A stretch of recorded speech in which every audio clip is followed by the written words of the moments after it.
Welcome to the Story Apothecary, a podcast filled with healing and medicinal stories. My name is Nana Tomova, and I'm a traditional storyteller and a pharmacist, and stories are medicines which I dispense. In this podcast, you'll find my prescriptions of stories for the body, mind, heart, soul, and for the earth. So I invite you to join me as we enter the healing world of stories together.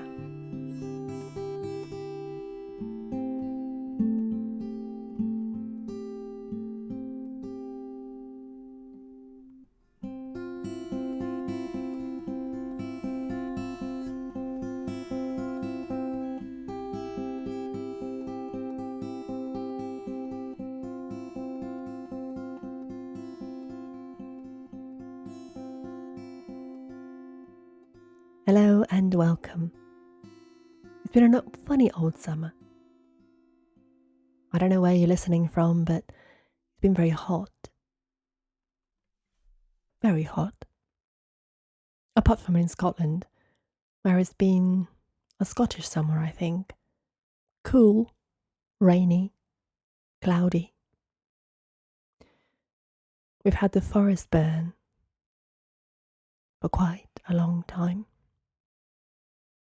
But I was able to go up in the Cairngorms for a walk.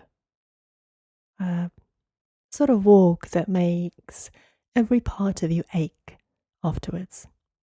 It was a full day hike of climbing and then going down. And then, of course, on the bits where there was no breeze, there were midges. Now, if you've never visited Scotland, or Norway, or Scandinavian countries, you may not know what midges are. And that's probably a good thing, because they're teeny tiny insects that come in huge swarms and attack you and bite you and make you very itchy, and they're really quite horrible. But the Highlands are full of them in some places. And so it made me think of this story. It's usually not the kind of story I enjoy telling, but I was surprised when I did tell it. It's quite a crowd pleaser, and it was requested for a birthday party for someone who was 70 by some of her good friends. It was one of her favourite stories. So this is how I came to start telling it. I found it in the Highland Folk Tales book by Bob Pegg, who's a Scottish storyteller from the Highlands. And so this is the origin myth of how they think the midge came to be. I have to warn you though, it's quite gruesome and quite bloody and a little violent. And so if you're not expecting that from having listened to this podcast for many years, just be warned. It's quite a humorous story, but there is violence in it. A lot of violence. I hope you can enjoy it nonetheless. Here is how the midge came to Scotland.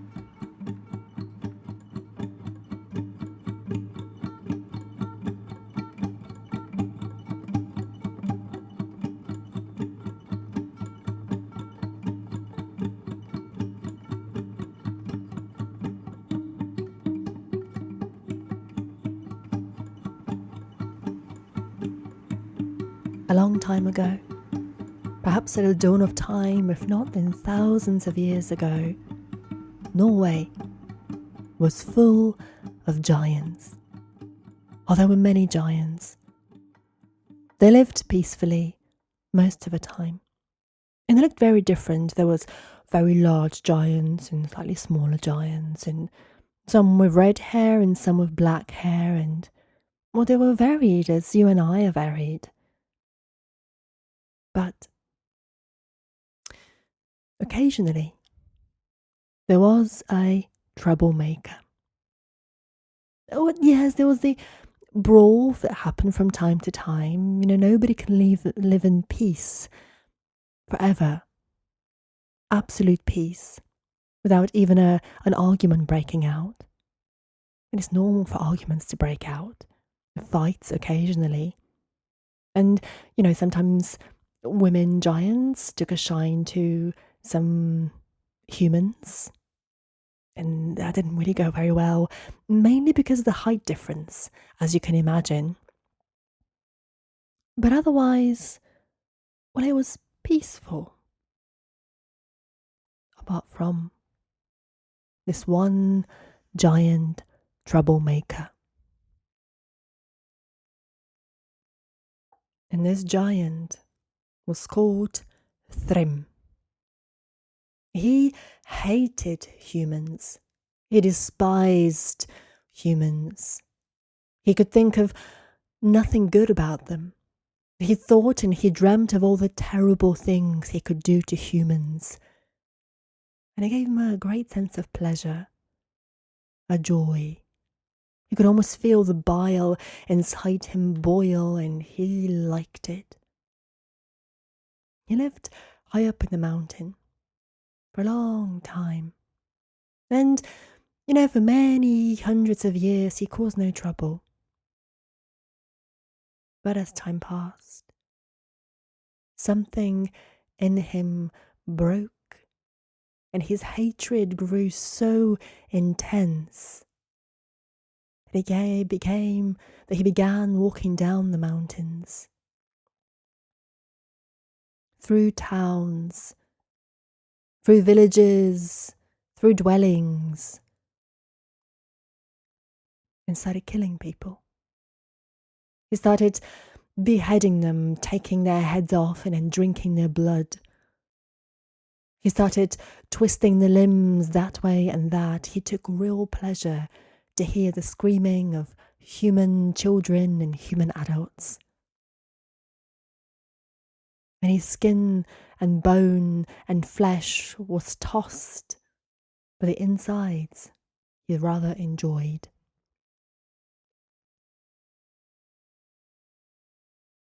And as he walked through communities, through farmland, through fields, through bogland, down to the glens, down to the houses, he could be heard roaring, "I'm gonna find you.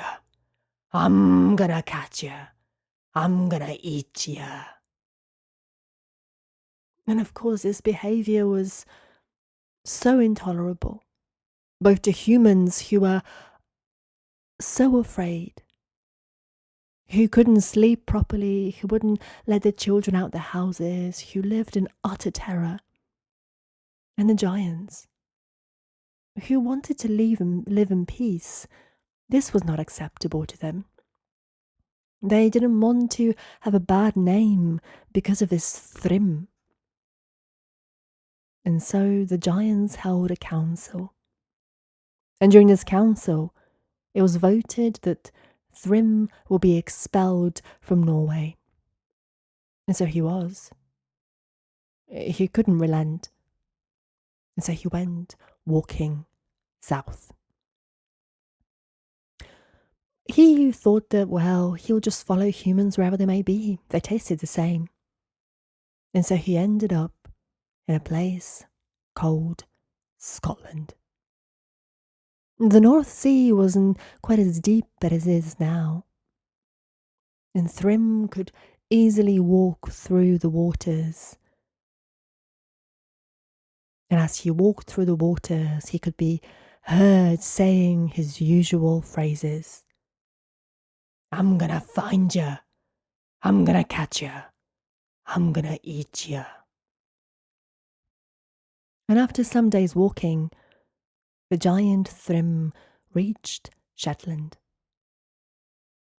The islands didn't have many people, and the Shetlanders were not expecting Thrim.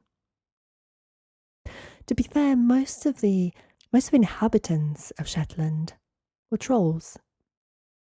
And well, he did not enjoy the taste of trolls, which is just as well.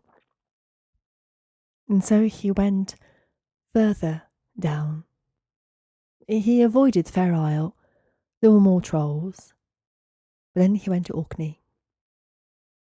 And in Orkney he stayed a while. They did not expect him either. And so he devoured humans to the point where Orkney didn't have many left. And then he kept walking through the Pedland Firth to Caithness. And as he was walking, he was saying, I'm going to find you. I'm going to catch you. I'm going to eat you. Such a devastation he left. So many bodies, so many tears, so much grief and mourning and fear and anger. And of course, the whispers spread. People talk about what makes them afraid of their lives, even if they have to whisper. And so Thrim found himself in Applecross.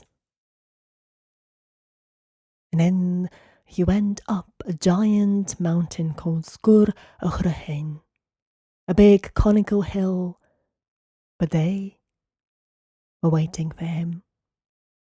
As they heard his usual words of, I'm gonna find you, I'm gonna catch you, I'm gonna eat you.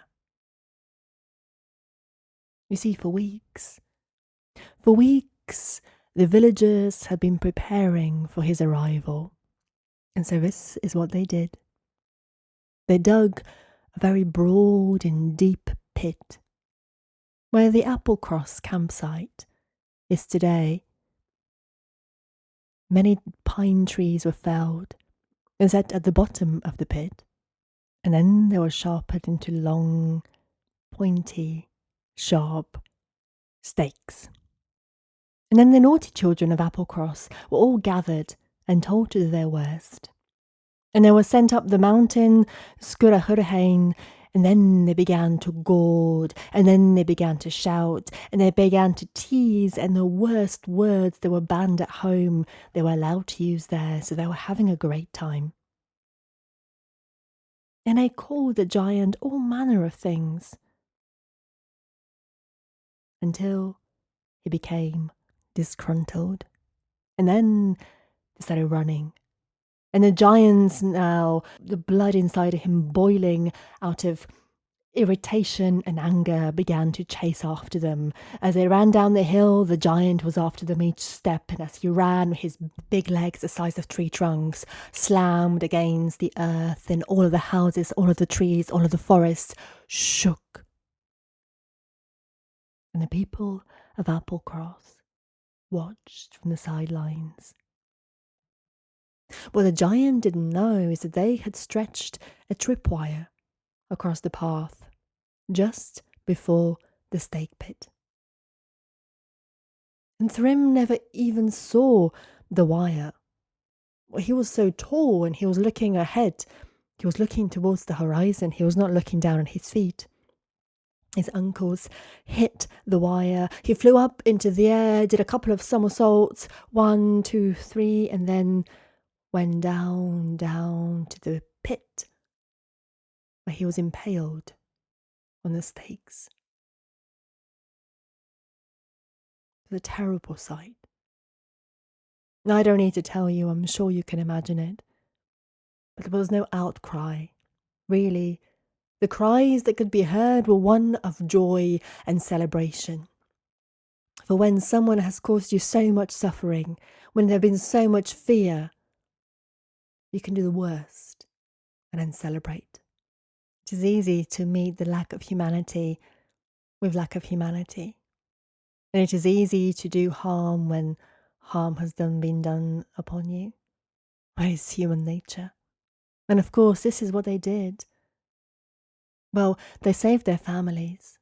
They saved their own lives. But then there was a vengeance.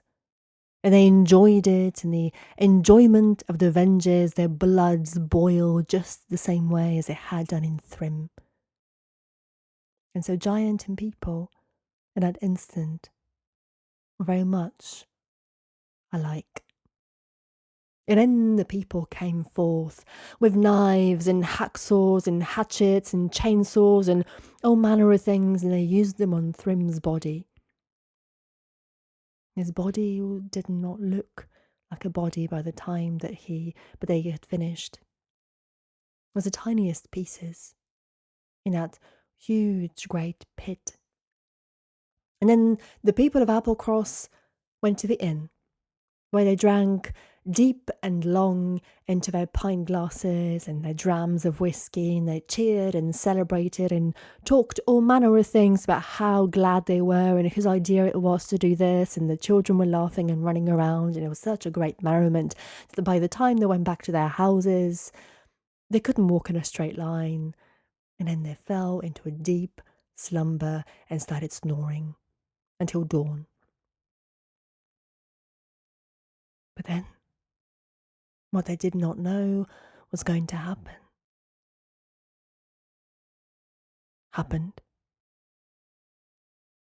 Some that weren't so inebriated by the liquor heard it. They thought they were dreaming, but then they elbowed the people sleeping next to them.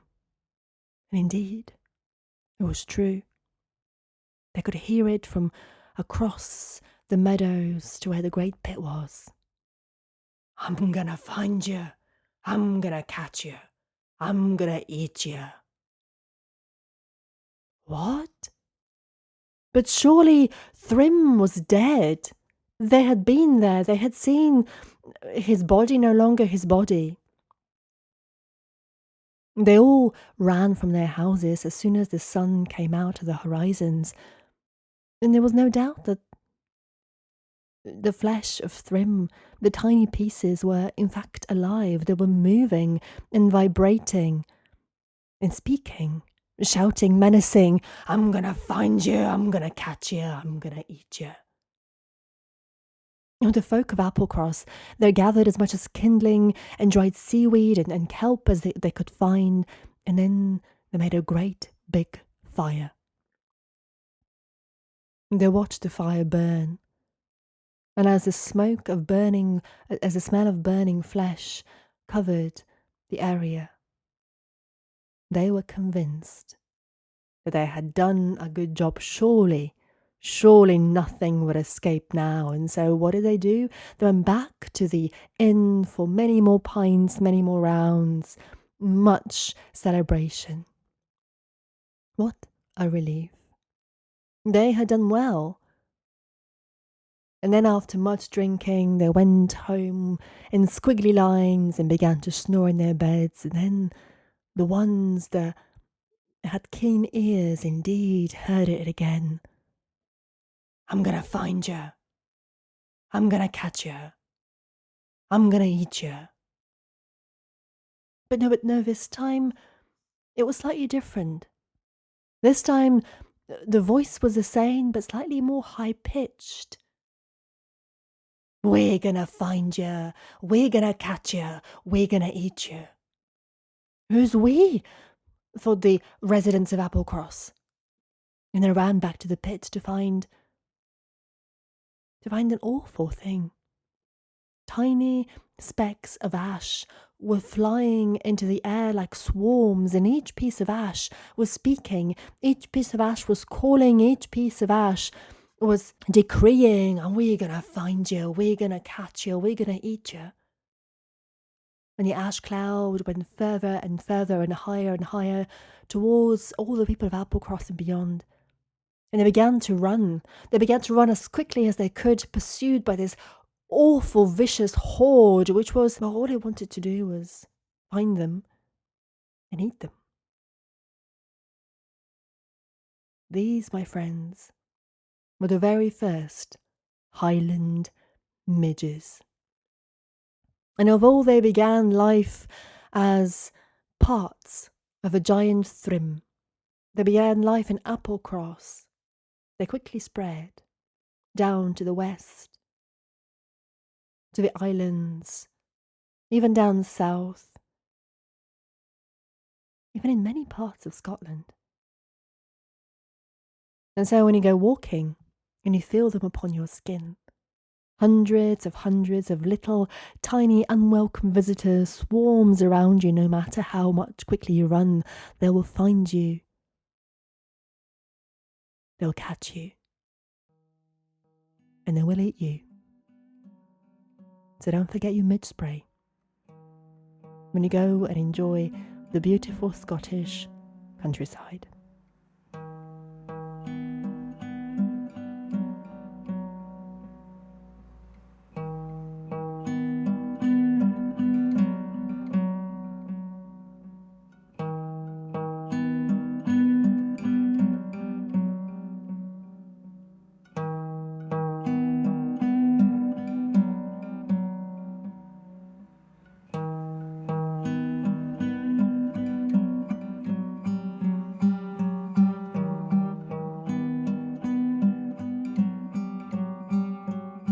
This is a slightly different story to the ones I normally tell in this podcast, so I hope you forgive me and I hope you have enjoyed it.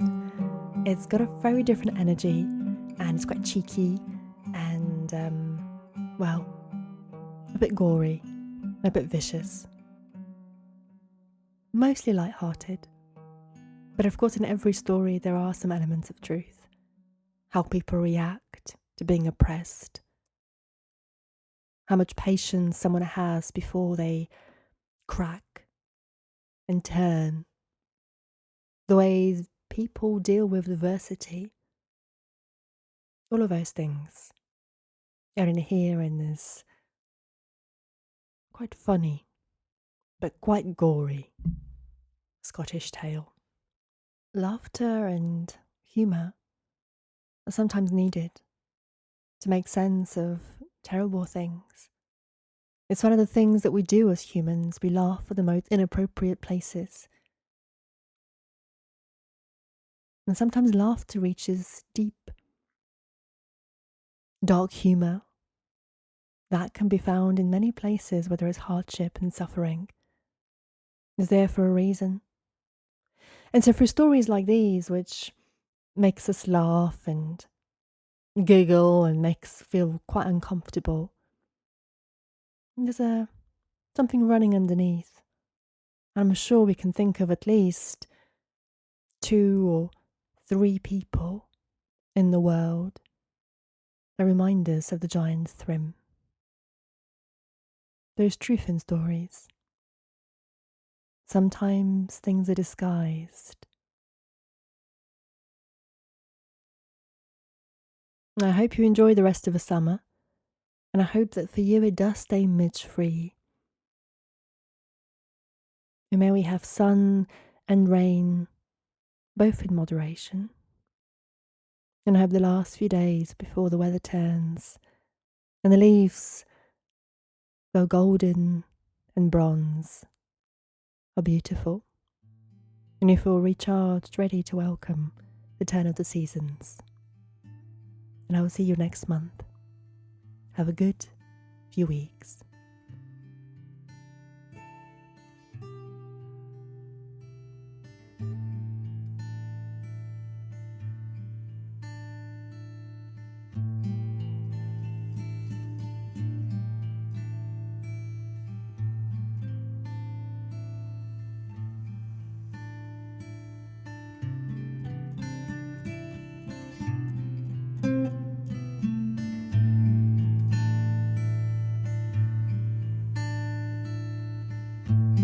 Thank you to In Feathers, as always, for the beautiful music.